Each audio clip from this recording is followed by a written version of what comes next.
आपको ये सोचना है।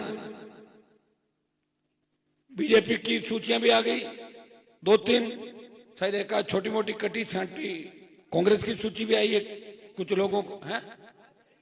हाँ आइए, मैं वो इसलिए आई कि मैं भाग रहा हूं ना, आपके भी डरते हुए निकाल रही बीजेपी सूची, और मेरी वजह से वसुंधरा की दुकान भी चल गई। वो कह रही जल्दी टिकट दो नहीं तो हनुमान की तरफ भाग जाएंगे लोग, तो ले ले टिकट बीजेपी के अंदर। आप देखिए, मेरे नाम का डर दिखा के कांग्रेस को भी लोग डरा रहे हैं और बीजेपी को डरा, टिकट दे दो नहीं तो हनुमान की तरफ चले जाएंगे। और ऐसे लोग जो डरा के टिकट ले रहे हैं उनकी टिकट आप काट दो यहाँ पे। ये करोगे कि नहीं करोगे? आगे बढ़ो, देखिए कांग्रेस टिकटें बांट रही, बीजेपी भी बांट रही है। मेरी टिकटें मुझे ही बांटनी है, आपको पूछ के बांटूंगा टिकटें। मैं तो टिकटों की सूची में ही जारी कर देता, मुझे कौन मना कर रहा? 25-30 की तो कर ही देता पहले, फिर 30 की और कर देता। लेकिन मैं सत्ता संकल्प यात्रा के लिए निकला हूं, आएगी उस सूची में दमदार योद्धा आएंगे, मजबूत आएंगे, जो कांग्रेस और भारतीय जनता पार्टी के पसीने छुड़ा देंगे चुनाव के अंदर। उसके बाद बड़ी सूचियां भी आएगी। मैं ऐसा व्यक्ति हूं जो चाह रहा है कि 18 में जो 80 लाख वोट मिला था कांग्रेस बीजेपी के खिलाफ, इस बार 1.5 से 2 करोड़ वोट मिलेगा। नया 90 लाख वोट जुड़ा है। मैं चाहता हूं वोट बिखरे नहीं, वो वोट एक जगह आए। इसलिए मैं चाहता हूं कि गठबंधन कांग्रेस बीजेपी के खिलाफ अन्य दलों के साथ गठबंधन के साथ उतरे ताकि हमारा सत्ता पे कब्जा हो। मैं प्रयास कर रहा हूं, कोशिश कर रहा हूं।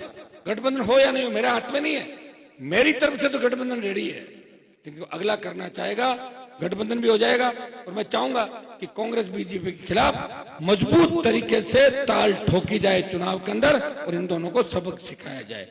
ये सही है कि दोनों सरकारों को आपने देखा, और अभी भी जो 2-3 तरह के वर्ग हैं उनका काम ही वोट देना ही है। कई लोग वोट देने के लिए धरती पे आते हैं। जब देश की आजादी की लड़ाई चल रही थी कितने लोगों ने कुर्बानी दी, कई लोगों ने मजे लिए थे, खाली देखते थे।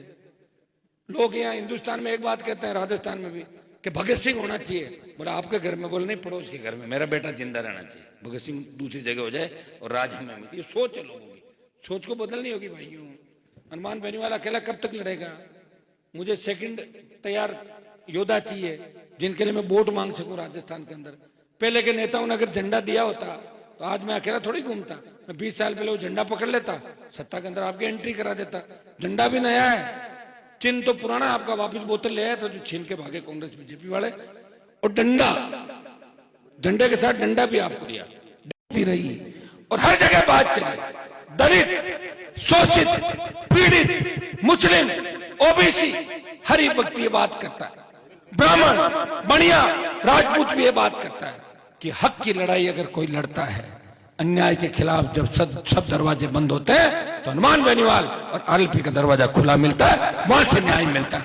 ये आपने लोकसभा के अंदर भी देखा था, विधानसभा के अंदर भी मेरे तीनों योद्धा किस तरह कांग्रेस और बीजेपी के खिलाफ लड़ रहे थे। जब पेपर लीक की घटनाएं हो रही थी, बजरी माफिया का आतंक था, जब राजस्थान के अंदर दलित युवती का वीडियो आया, उसमें मैं लड़ा था सड़कों पे, मेरा चालान हुआ था, मुकदमा मेरे पे दर्ज हुआ था। एक नहीं, 100 संघर्ष मेरे बता दूंगा इस राजस्थान के अंदर। हुंकार के माध्यम से स्टेट हाईवे टोल फ्री कराए, 5 हॉर्स पावर की बिजली माफ कराई, और कर्ज माफी का आंदोलन को देश के अंदर अगर हवा दी तो नागौर सांसद की, नागौर की हुंकार, बाड़मेर की हुंकार ने, मंदसौर में एमपी में किसानों ने बड़ा आंदोलन किया, सीने पे गोलियां खाई और कर्ज माफी की बात देश में चली। अब बीजेपी कांग्रेस को कह रही है तुम कर्जा माफ करो, कांग्रेस कह रही तुम करो। कर्जा माफ तो होगा, किसी न किसी को करना होगा, बात तो चली।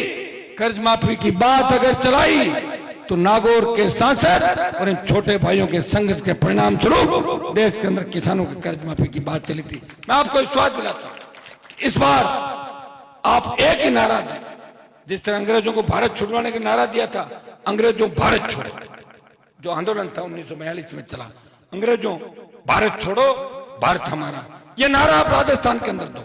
भाजपा भगाओ, कांग्रेस भगाओ, राजस्थान बचाओ और आरएलपी लाओ। ये नारा जब तक राजस्थान का जवान नहीं देगा, किसान नहीं देगा, तब तक भाइयों राजस्थान नहीं देगा।